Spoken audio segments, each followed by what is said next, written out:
یہ ایک हकीकत है कि इंसान रुपए पैसे के लिए, दौलत के लिए वो सब कुछ करने की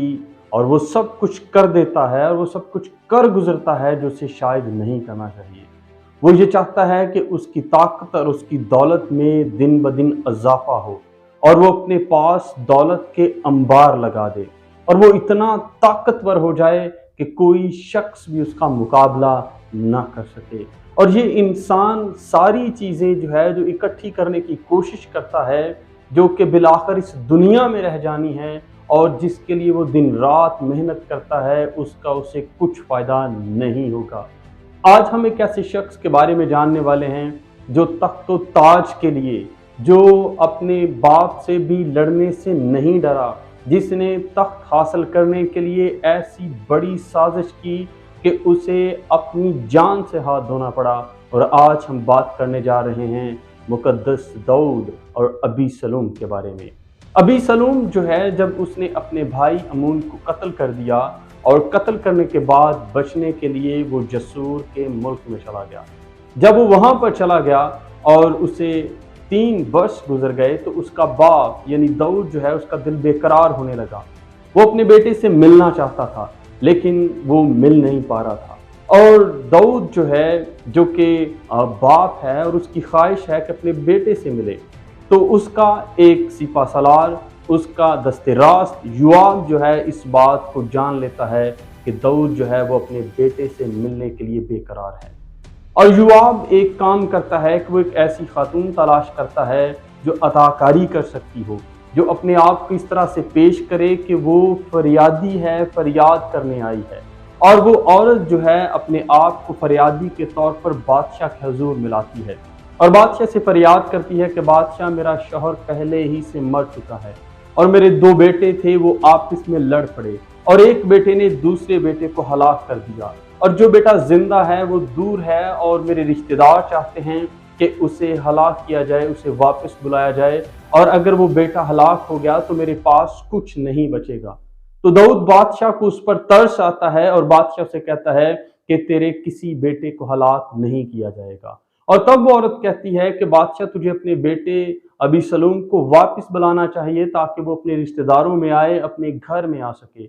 और दाऊद जो है इस बात को जान लेता है कि ये काम योआब ने किया है। और दाऊद उस खातून से पूछता है कि क्या इसके पीछे योआब है? तो वो खातून कहती है कि बादशाह हमारा जिंदा रहे, ए मेरे मालिक, ये काम योआब ने ही जो है वो योआब को इजाज़त दे देता है कि वो अबी सलूम को वापस ले आए। और योआब जो है वो अबी सलूम को यरूशलेम में वापस ले आता है। और जब अबी सलूम यरूशलेम में वापस आ जाता है और वो देखता है कि उसकी सुनवाई जो है वो ना दरबार में है, ना दरबार में उसकी कोई बात सुनता है और ना कोई उसके पास इख्तियार है, ना वो बादशाह के पास जा सकता है।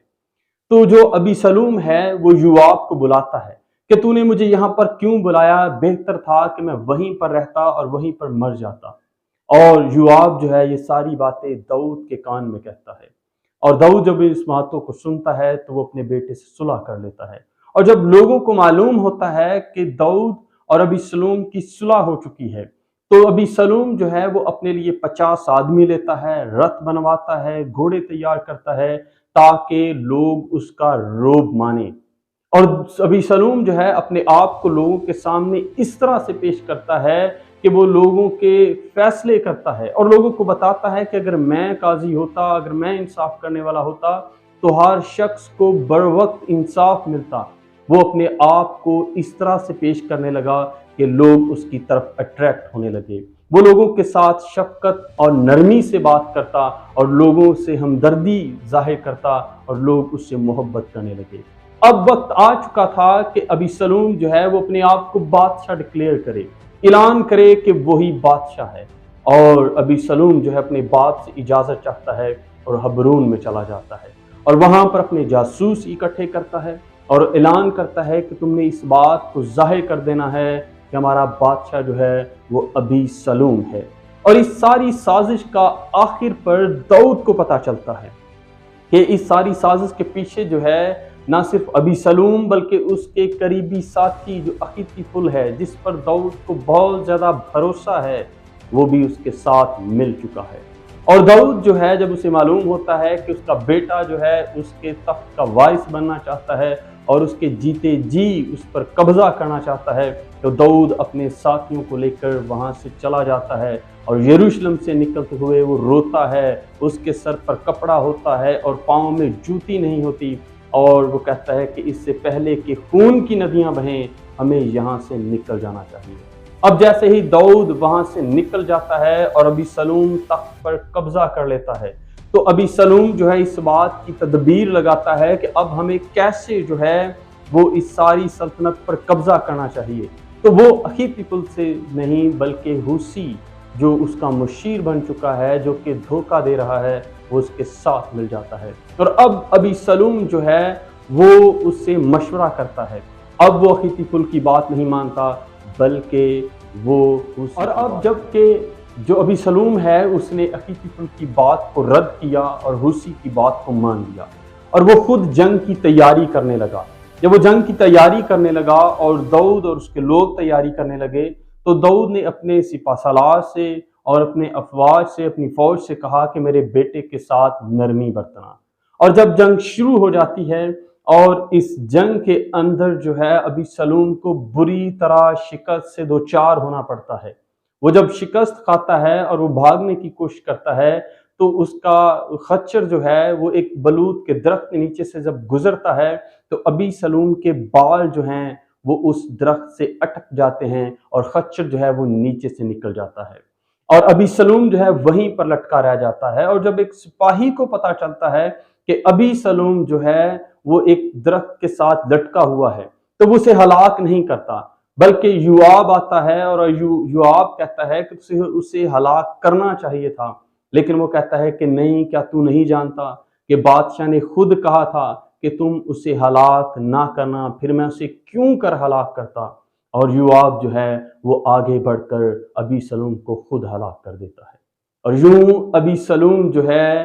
ختم ہو جاتا ہے، اور یہ سازش اور بڑی بغاوت جو ہے دم توڑ دیتی ہے۔ میرے دوستو، جب ہم خدا کے قوی ہاتھ کے نیچے نہیں رہتے، جب ہم خدا کا انتظار نہیں کرتے، کیونکہ کلام کے اندر لکھا ہے کہ پس خدا کے قوی ہاتھ کے نیچے فروتنی سے رہو تاکہ وہ تمہیں وقت پر سر بلند کرے۔ جب ہم اپنی تدبیریں لگاتے ہیں، جب ہم ناجائز رستے نکالتے ہیں، اور جب ہم ایسے کام کرتے ہیں جس سے ہم انسان اور خدا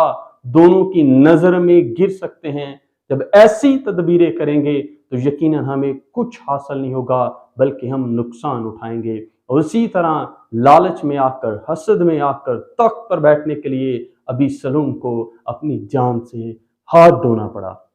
اگر ہم ایسا کوئی کام کریں گے تو یقیناً ہمیں بھی مشکل کا سامنا کرنا پڑ سکتا ہے، اور ہمیں ایسے کام نہیں کرنے چاہیے جو خدا کی نظر میں برے ہیں، بلکہ ہمیشہ خدا پر توکل کرنا چاہیے، خدا پر بھروسہ رکھنا چاہیے، کیونکہ خدا اپنی قدرت الہی سے اپنے وقت پر سر بلند کرے گا۔